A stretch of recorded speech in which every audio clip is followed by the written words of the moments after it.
പിതാവിന്റെയും പുത്രന്റെയും പരിശുദ്ധാത്മാവിന്റെയും നാമത്തിൽ ആമേൻ. ഇന്ന് ഒക്ടോബർ 19 ഞായറാഴ്ച.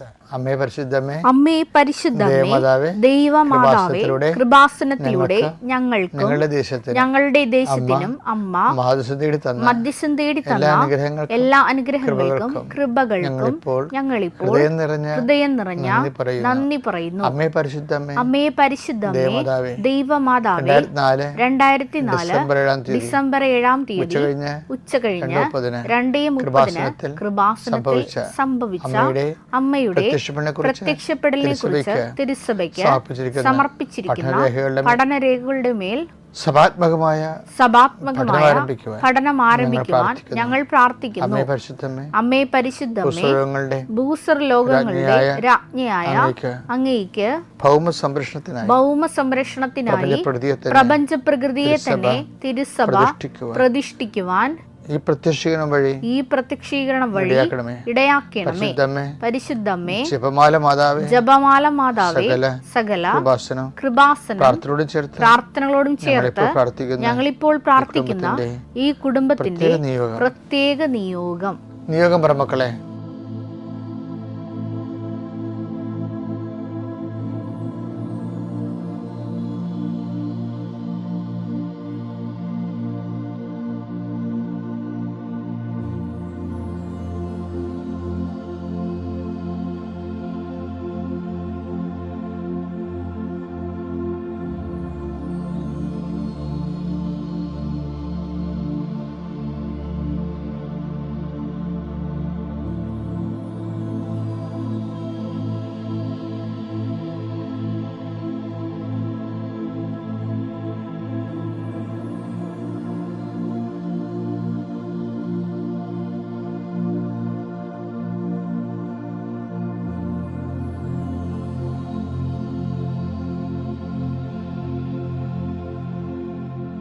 അമ്മയുടെ പ്രത്യക്ഷീകരണത്തിന്റെ ഈ അനുഗ്രഹവേളയിൽ ഞങ്ങൾക്ക് സാധിച്ചു തരുവാൻ കനിയണമേ. ആമേൻ. വിശ്വാസ പ്രമാണം. സർവശക്തനായ പിതാവും ആകാശത്തിന്റെയും ഭൂമിയുടെയും സൃഷ്ടാവുമായ ദൈവത്തിൽ ഞാൻ വിശ്വസിക്കുന്നു. അവിടുത്തെ ഏകപുത്രനും ഞങ്ങളുടെ കർത്താവുമായ ഈശോമിശിഹായിലും ഞാൻ വിശ്വസിക്കുന്നു. ഈ പുത്രൻ പരിശുദ്ധാത്മാവിനാൽ ഗർഭസ്ഥനായി കന്യകാമറിയത്തിൽ നിന്ന് പിറന്ന് പൊന്തിയോസ് പീലാത്തോസിന്റെ കാലത്ത് പീഡകൾ സഹിച്ച് കുരിശിൽ തറയ്ക്കപ്പെട്ട് മരിച്ച് അടക്കപ്പെട്ട് പാതാളങ്ങളിൽ ഇറങ്ങി മരിച്ചവരുടെ ഇടയിൽ നിന്ന് 3-ാം നാൾ ഉയർത്ത് സ്വർഗത്തിലേക്ക് എഴുന്നള്ളി സർവശക്തിയുള്ള പിതാവായ ദൈവത്തിന്റെ വലതുഭാഗത്തിരിക്കുന്നു. അവിടെ നിന്ന് ജീവിക്കുന്നവരെയും മരിച്ചവരെയും വിധിക്കുവാൻ വരുമെന്നും ഞാൻ വിശ്വസിക്കുന്നു. പരിശുദ്ധാത്മാവിലും ഞാൻ വിശ്വസിക്കുന്നു.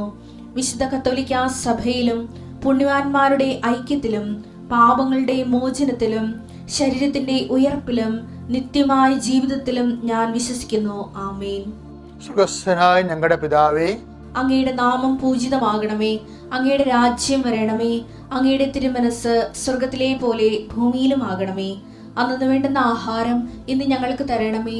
ഞങ്ങളോട് തെറ്റ് ചെയ്യുന്നവരോട് ഞങ്ങൾ ക്ഷമിക്കുന്നത് പോലെ ഞങ്ങളുടെ തെറ്റുകൾ ഞങ്ങളോടും ക്ഷമിക്കണമേ. ഞങ്ങളെ പ്രലോഭനത്തിൽ ഉൾപ്പെടുത്തരുതേ, തിന്മയിൽ ഞങ്ങൾ രക്ഷിക്കണമേ. ആമേൻ. നന്മ നിറഞ്ഞ മറിയമേ, സ്വസ്തി. കർത്താവ് അങ്ങയുടെ കൂടെ സ്ത്രീകളിൽ അങ്ങ് അനുഗ്രഹിക്കപ്പെട്ടവളാകുന്നു. അങ്ങയുടെ ഉദരത്തിൻ ഫലമായി ഈശോ അനുഗ്രഹിക്കപ്പെട്ടവനാകുന്നു. പരിശുദ്ധ മറിയമേ, തമ്പുരാന്റെ അമ്മേ, പാപികളായ ഞങ്ങൾക്ക് വേണ്ടി ഇപ്പോഴും ഞങ്ങളുടെ മരണസമയത്തും തമ്പുരാനോട് അപേക്ഷിക്കണമേ. ആമേൻ. എൻ്റെ കർത്താവിൻ്റെ ഉന്നതമായ നാമത്തിന് സ്വസ്ഥം ചെയ്യുന്നു. കർത്താവെ, അങ്ങയുടെ വിശുദ്ധ രക്തത്താൽ വീണ്ടെടുക്കപ്പെട്ട അങ്ങയുടെ ജനത്തിനു വേണ്ടി ഞാൻ പ്രഭാതത്തിൽ പ്രാർത്ഥിക്കുന്നു. പ്രിയമക്കളെ, ഇന്ന് അച്ഛൻ പ്രാർത്ഥിക്കുന്ന പോലെയല്ല, നാളെ നിങ്ങളൊരു പണി ചെയ്യണം. നാളെ നിങ്ങൾ പ്രാർത്ഥിക്കാൻ നേരത്ത് നിങ്ങളുടെ രേഖകളെല്ലാം കയ്യിലെടുക്കണം. ഇന്നത്തെ പ്രാർത്ഥന കേൾക്കുന്നവർ ഓർത്തേക്കണം, നാളെ അച്ഛൻ രേഖകൾ വെച്ച് പ്രാർത്ഥിക്കും. സർട്ടിഫിക്കറ്റുകൾ, പ്രമാണങ്ങൾ, സ്ഥലം, അവന് ഹൗസിൻ്റെ പ്ലാനുകൾ, നിങ്ങളുടെ ഹോൾ ടിക്കറ്റുകൾ, എന്തെല്ലാം രേഖകളാണ് നിങ്ങളിപ്പോൾ കൈകാര്യം ചെയ്യണത്, ഈ ആഴ്ച കൈകാര്യം ചെയ്യേണ്ടത്, അതെല്ലാം നാളെ പ്രാർത്ഥിക കയ്യിലുണ്ടാകണം. ഇപ്പോൾ നമ്മൾ പ്രാർത്ഥിക്കുകയാണ്. കർത്താവ് ഇതിൻ്റെ ഉന്നതമായ നാമത്തിന് സ്വസ്ഥം ചെയ്യുന്നു. കർത്താവേ, നിൻ്റെ വിശുദ്ധ പൗരോഹിത്യത്തെ മഹത്വപ്പെടുത്തണമേ. കർത്താവേ, സഭയിലുള്ള സാന്നിധ്യം ദൃഢമാക്കണമേ. ഈശോ, പല പല മാനസികാവസ്ഥയിലുള്ളവരുണ്ട് ഈശോയെ. ഭർത്താവിനോട് വഴക്കിട്ടിട്ടുള്ളവരുണ്ട്, സാമ്പത്തിക തകർച്ചിരിക്കുന്നവരുണ്ട്, കുടുംബത്തിൽ കലഹമുള്ളവരുണ്ട്, മക്കളെ അനുസരിക്കാത്തവരുണ്ട്, മക്കൾ ജയിലിലായവരുണ്ട്, വീടില്ലാത്തവരുണ്ട്, ഭവനത്തിലും പണിസ്ഥലങ്ങളിലും ജോലി സ്ഥലങ്ങളിലും സങ്കടങ്ങളുള്ളവരുണ്ട്. കർത്താവേ, കണ്ണീരുടെ അങ്ങയുടെ ദിവസത്തിൽ പ്രാർത്ഥിക്കുന്നു. കൃപാസ്ഥാനത്താറ് ജീവനോടെ പ്രത്യക്ഷപ്പെട്ട അമ്മ കന്യാസ്ത്രീ മറിയം നിങ്ങളെ ഇന്ന് സന്ദർശിക്കുകയും നിങ്ങളെ സാന്ത്വനപ്പെടുത്തുകയും ചെയ്യട്ടെ. കർത്താവ്, സാമ്പത്തിക ബാധ്യതകളായും ജോലി ഇല്ലാത്തവരുണ്ട്, വിസ പുതുക്കി കിട്ടാത്തവരുണ്ട് ഈശോയെ. അവരെ സ്പർശിക്കണേ കർത്താവേ. അവർ പ്രാർത്ഥിക്കാനുള്ളതും പ്രവർത്തിക്കാനുള്ളതും പ്രവർത്തിച്ച് കഴിഞ്ഞു മനസ്സ് മടുത്ത് തളർന്നിരിക്കണം ഈശോയെ. അവരെല്ലാം നിന്റെ തിരുമുറുപാർന്ന് അണിപ്രതാർന്ന് വലത് കരത്താൻ ഇപ്പോൾ സ്പർശിക്കണമെന്ന് പ്രാർത്ഥിക്കുന്നു. കൊടിയ കാറ്റടിക്കണമേ കർത്താവേ. കാറ്റ് അങ്ങയുടെ ആത്മീയ കാറ്റാൽ അവരെ ശക്തിപ്പെടുത്തണമെന്ന് പ്രാർത്ഥിക്കുന്നു. പരിശുദ്ധാത്മാവേ, ദൈവത്തിൻ്റെ ആത്മാവേ, ശക്തിയുടെ ആത്മാവേ, ധൈര്യത്തിൻ്റെ ആത്മാവേ, കൃപയുടെ ആത്മാവേ, അങ്ങയുടെ മക്കളിലേക്ക് ആവസിക്കണമേ. അടിപ്പിടുന്ന പോലെ വൈതാഖലം ദൈവികമായ ശക്തി ഉച്ചമുതൽ ഉള്ളംകാല് വരെ ഇടിച്ചിറങ്ങട്ടെ എന്ന് പ്രാർത്ഥിക്കുന്നു. പിതാവിൻ്റെയും പുത്രൻ്റെയും പരിശുദ്ധ നാമത്തിൽ ഗുഡ് ഡേ. എൻ്റെ പ്രിയപ്പെട്ടവരെ, ഒരു വലിയ ആധ്യാത്മിക യാത്രയ്ക്ക് മാതാവ് എന്നെ കൊണ്ടുപോയിരിക്കുന്നു. ഞാനിപ്പോൾ തിരിച്ച് കൃപാസനത്തിൽ എത്തിയിട്ടുണ്ട്. ശുശ്രൂഷകൾ ഞാൻ വന്നത് ബുധനാഴ്ച തന്നെ, ചൊവ്വാഴ്ച രാത്രി വന്നു. ബുധനാഴ്ച തന്നെ ശുശ്രൂഷകൾ കൃപാസനത്തിൽ ആരംഭിച്ചു.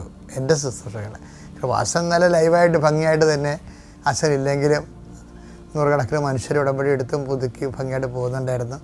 ഞാൻ എല്ലാവർക്കും വേണ്ടി മാതാവിൻ്റെ അടുത്ത് ഇരുന്ന് പ്രാർത്ഥിക്കുകയും ചെയ്യുന്നുണ്ടായിരുന്നു. മാതാവ് എന്നെ ലൂർദിൽ കൊണ്ടുപോയി. അമ്മ മാതാവ് പ്രത്യക്ഷപ്പെട്ട ഇടത്ത് അവിടെ 5 ദിവസത്തെ താമസിച്ചുള്ള ധ്യാനം ഉണ്ടായിരുന്നു. 7 രാജ്യങ്ങളിലുള്ള ആൾക്കാർ ഉടമ്പടി എടുക്കാൻ വേണ്ടി ഫ്രാൻസിൽ ലൂർദിൽ വന്നു. ഞങ്ങൾ ഒരുമിച്ച് താമസിച്ചു. ലൂർദിനകത്ത് തന്നെ ചാപ്പൽ സിസ്റ്റർ ഷീബ തോമസ് എന്ന് പറഞ്ഞ് കർത്താവിൻ്റെ ഒരു വലിയ സുവിശേഷകരുണ്ട്. അവരുടെ ഒരു കോൺഗ്രിഗേഷനുണ്ട്. അത് സൂപ്പറാണ്. അവരാണ് ഇതെല്ലാം സംഘടിപ്പിച്ച് തന്നത്. അവരെല്ലാം ഇപ്പം നന്ദിയോടെ വീണ്ടും വീണ്ടും ഓർക്കുകയാണ്. എങ്കിലും ആ ദിവസങ്ങളിൽ പകുതി ദിവസം ധ്യാനവും ഉടമ്പടി ധ്യാനവും പകുതി ദിവസം തീർത്ഥാടനമായിരുന്നു. തീർത്ഥാടനത്തിൽ രാവിലെ തൊട്ട് 2 മണി വരെ ഉടമ്പടി ധ്യാനം. 2 മണിക്ക് ശേഷം അവർക്ക് ബസിലിക്കായിൽ, ലൂർദ് ബസിലിക്കായിൽ ദിവ്യകാരുണ്യ ആരാധന, ദിവ്യകാരുണ്യ പ്രദക്ഷിണം, പ്രസിദ്ധമായ ലോകപ്രസിദ്ധമായ പ്രദക്ഷിണം. പിന്നെ ഒരു ദിവസം കുരിശിൻ്റെ വഴി മലമുകളിൽ, പിന്നെ ഒരു ദിവസം ജപമാല ഘോഷയാത്ര. അതൊക്കെ 2000-3000 പേരാണ് പങ്കെടുക്കണത്. എല്ലാ ലോകത്തുള്ള എല്ലാ കോണ്ടിനെൻസിലുള്ള ആൾക്കാരുടെ ഒരു വിവിധ ഭാഷകളിലുള്ള തീർത്ഥാടന കേന്ദ്രമാണ്. അപ്പോൾ അവിടെ കുർബാന ചെല്ലാനും മാതാ പ്രത്യക്ഷപ്പെട്ട ഇടത്ത് കുർബാന ചെല്ലാനൊക്കെ അമ്മ അനുഗ്രഹിച്ചു. അവിടെ ജപമാല ചെല്ലാൻ അനുവദിച്ചു അല്ലേ. അപ്പോൾ അത് ആ പ്രാർത്ഥിക്കുന്നതിൻ്റെ ഇടയ്ക്ക് ലൂർദിൽ വെച്ച് മാതാവ് പറഞ്ഞ കുറച്ച് കാര്യങ്ങളുണ്ട്. അപ്പോൾ ഞാൻ 2 പ്രാവശ്യം മാതാവിൻ്റെ പള്ളിയിൽ അമ്മ പ്രത്യക്ഷപ്പെട്ട ദേവാലയത്തിൽ പ്രവേശിച്ചപ്പോൾ ഞാൻ കൂടെ നിന്നവരോട് ചോദിച്ചു, പുരാതനമായ മീറയുടെ സ്മെല്ല് വരുന്നെന്ന് പറഞ്ഞ്. അപ്പോൾ എൻ്റെ ഇവിടെ നിന്ന് 10-12 പേരുണ്ടായിരുന്നു. അവരാരും പറഞ്ഞ് അങ്ങനെ ഒന്നും ഇല്ലെന്ന് പറഞ്ഞ്. സ്വാഭാവികമായാണ് ഞാൻ അമ്മയുടെ പള്ളിയിൽ മുകളിൽ കയറി 2ാമത്തെ പള്ളി കയറി. 3 പള്ളി ഒറ്റ നിലയിലാണ്. അവിടെയും പുരാതനമായ നാർദിൻ സുഗന്ധതൈലത്തിൻ്റെ അഭിഷേകം. 3ാമത്തെ പള്ളി കയറിയപ്പോഴും ഇതേ സെയിം സ്മെല്ല്. പക്ഷേ മറ്റുള്ളവർക്ക് ആർക്കും ആ സ്മെല്ലില്ല. അപ്പോൾ ഞാൻ തിരിച്ച് വന്ന് അമ്മയോട് ചോദിച്ചു, വിശ്വാസപ്രമാണം ചൊല്ലി സുവിശേഷം തുറന്നപ്പോൾ എനിക്ക് 12:3 കിട്ടി. 12:3. അമ്മയെക്കുറിച്ച് ഡയറക്റ്റ് പറയുന്ന അല്ലെങ്കിലും അമ്മയുടെ പേര് അവിടെ ഉണ്ട്. ആ വാക്യത്തിലുണ്ട്. യോഹന്നാൻ 12:3 മറിയം വിലയേറിയതും ശുദ്ധവുമായ ഒരു കുപ്പി നാർദീൻ സുഗന്ധ തൈലമെടുത്ത് യേശുവിന്റെ പാദങ്ങളിൽ പൂശുകയും തന്റെ തലമുടി കൊണ്ട് അവന്റെ പാദങ്ങൾ തുടയ്ക്കുകയും ചെയ്തു. തൈലത്തിന്റെ പരിമളം കൊണ്ട് വീട് നിറഞ്ഞു. അമ്മ മരിയം വീടുകളാണ് എപ്പോഴും പരിമളം കൊണ്ട് നിറയണത്. അത് എനിക്ക് മനസ്സിലാകാൻ വേണ്ടി ഈ നമ്മളിപ്പോൾ ഇന്ന് അനുഭവിക്കുന്ന സുഗന്ധാഭിഷേകങ്ങളൊക്കെ ഇല്ലേ, ഉടമ്പടി എടുത്തവർ എന്തുമാത്രം ആൾക്കാരാണ് പേഴ്സണൽ കോണ്ടാക്റ്റിൽ മരിയം സുഗന്ധാഭിഷേകം അനുഭവിക്കുന്നത്. അപ്പോൾ അതൊക്കെ ഒരു പ്രൈവറ്റ് എക്സ്പീരിയൻസാണ്. അതിനൊരു ഡോഗ്മാറ്റിക് വശമുണ്ടോ എന്ന് എനിക്കറിയത്തില്ല. പക്ഷേ ഒരു സത്യമായ ഒരു അനുഭവമാണിത്.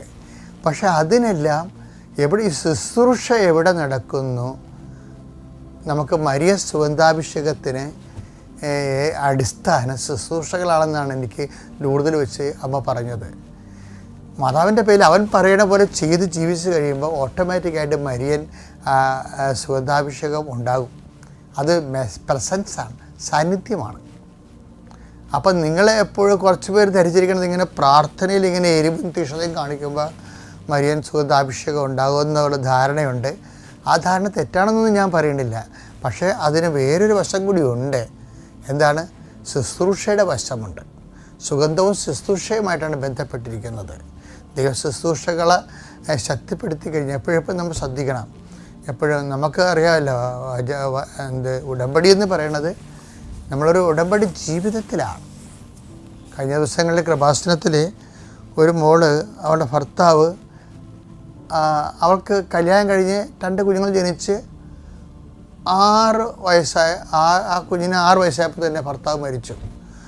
അവൾക്ക് സഹിക്കാൻ പറ്റിയില്ല. എന്നു വെച്ചാൽ അവർക്ക് പിന്നെ ദൈവത്തെ വെറുത്തു, മാതാവിനുമായിട്ട് കലഹിച്ചു, ഔസേപ്പിതാവിനായിട്ട് കലഹിച്ചു, ഈശോനെ കണ്ടപ്പോൾ കലഹിച്ചു, കാണുന്ന രൂപത്തിനടുത്തെല്ലാം കലഹിച്ചു. നിങ്ങളെല്ലാം ഉണ്ടായിട്ട് എനിക്ക് ഇങ്ങനെ സംഭവിച്ചല്ലോ, എനിക്കിനി നിങ്ങളെ വേണ്ടെന്ന് പറഞ്ഞു. നിങ്ങളില്ലാതെ ഞാൻ ജീവിക്കുമെന്ന് പറഞ്ഞു. എന്നിട്ട് പറയും ഞാൻ നിങ്ങളില്ലാതെ മരിക്കുമെന്ന് പറയും. എന്നിട്ട് ഇവള് രഹസ്യമായിട്ട് ഭർത്താവിനോട് വീട്ടുകാരോട് പറയും, എനിക്കെന്തോ ഡിപ്രഷനാണ്, എന്നെ സൈക്കാട്രിസ്റ്റിൻ്റെ അടുത്ത് കൊണ്ടുപോകണമെന്ന് പറയും. അപ്പോൾ അവൾ പറയുന്നുണ്ട്, ഞാൻ ഉദ്ദേശിക്കുന്നത് ഞാൻ സൈക്കാട്രിസ്റ്റിൻ്റെ അടുത്ത് പോയാൽ സൈക്കാട്രിസ്റ്റ് എന്നോട് ചോദിക്കും എനിക്ക് ഉറക്കമുണ്ടോ എന്ന് ചോദിക്കും. അപ്പോൾ ഞാൻ ഉറക്കമില്ലെന്ന് പറയുമ്പോൾ എനിക്ക് ഉറക്ക ഗുളിക അനുവദിച്ച് തരും. അപ്പോൾ ഞാനത് കഴിച്ച് ആത്മഹത്യ ചെയ്യും. അപ്പോൾ ആ ഒരു സ്പിരിറ്റിലേക്ക് ഡവാണ്. അങ്ങനെ അവൾക്കൊരു ആ സെക്കൻഡിൽ അവൾക്കൊരു കൃപാസനം പത്രം കിട്ടണതും പിന്നീട് അവൾ ഇതിനെ സർവൈവ് ചെയ്ത് വരണതാണ്. അപ്പോൾ നിങ്ങൾ കൃപാസനം പത്രം കൊടുക്കുമ്പോൾ നിങ്ങൾ ശ്രദ്ധിക്കണം. നിങ്ങളെ ബുദ്ധിയും ബോധവും ഇല്ലാത്തവരും ദൈവിക പദ്ധതിയെക്കുറിച്ച് അജ്ഞരായിട്ടുള്ളവർ പറയും ഇതൊക്കെ ഒരു ബിസിനസ്സാണെന്ന് പറയും. അങ്ങനെയല്ല. എന്നോട് പറയാത്ത ഒരു കാര്യവും ഞാൻ ചെയ്തിട്ടില്ല. കർത്താവ് എന്നോട് പറയാത്ത ഒരു കാര്യവും ഞാൻ ചെയ്തിട്ടില്ല. ഇത് എന്തെങ്കിലും വിമർശനങ്ങൾ പുറത്തുണ്ടെങ്കിൽ അതിൻ്റെ ഇരട്ടി വിമർശനങ്ങൾ എൻ്റെ സഭയിലും പുറത്തും ഒക്കെ ഞാൻ ആദ്യകാലം അനുഭവിക്കുമായിരുന്നു. എന്നിട്ട് ഞാൻ എപ്പോഴും പ്രാർത്ഥിച്ച് സംശയങ്ങൾ ഉന്നയിക്കുന്നവരെ സ്നേഹത്തോടെ അത് മനസ്സിലാക്കാൻ ശ്രമിച്ചുകൊണ്ട് തന്നെയാണ് ഈ സുവിശേഷ വേല ഏറ്റെടുത്തുകൊണ്ട് കാലങ്ങളിലൂടെ സഞ്ചരിച്ചത്.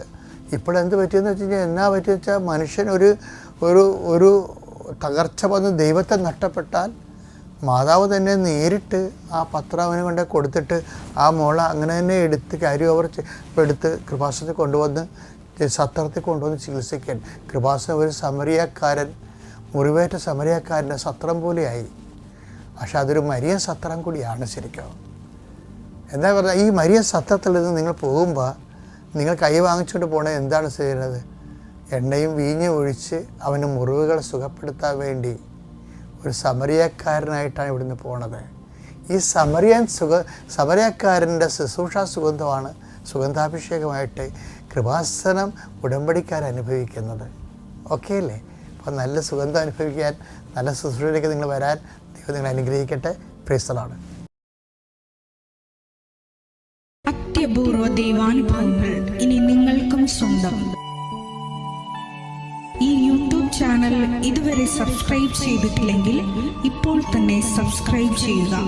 ഈ വീഡിയോ ഇപ്പോൾ തന്നെ നിങ്ങളുടെ സുഹൃത്തുക്കൾക്ക് ഷെയർ ചെയ്തുകൊണ്ട് കർത്താവ് കർത്താവിന്റെ പ്രേക്ഷിതരാകുക.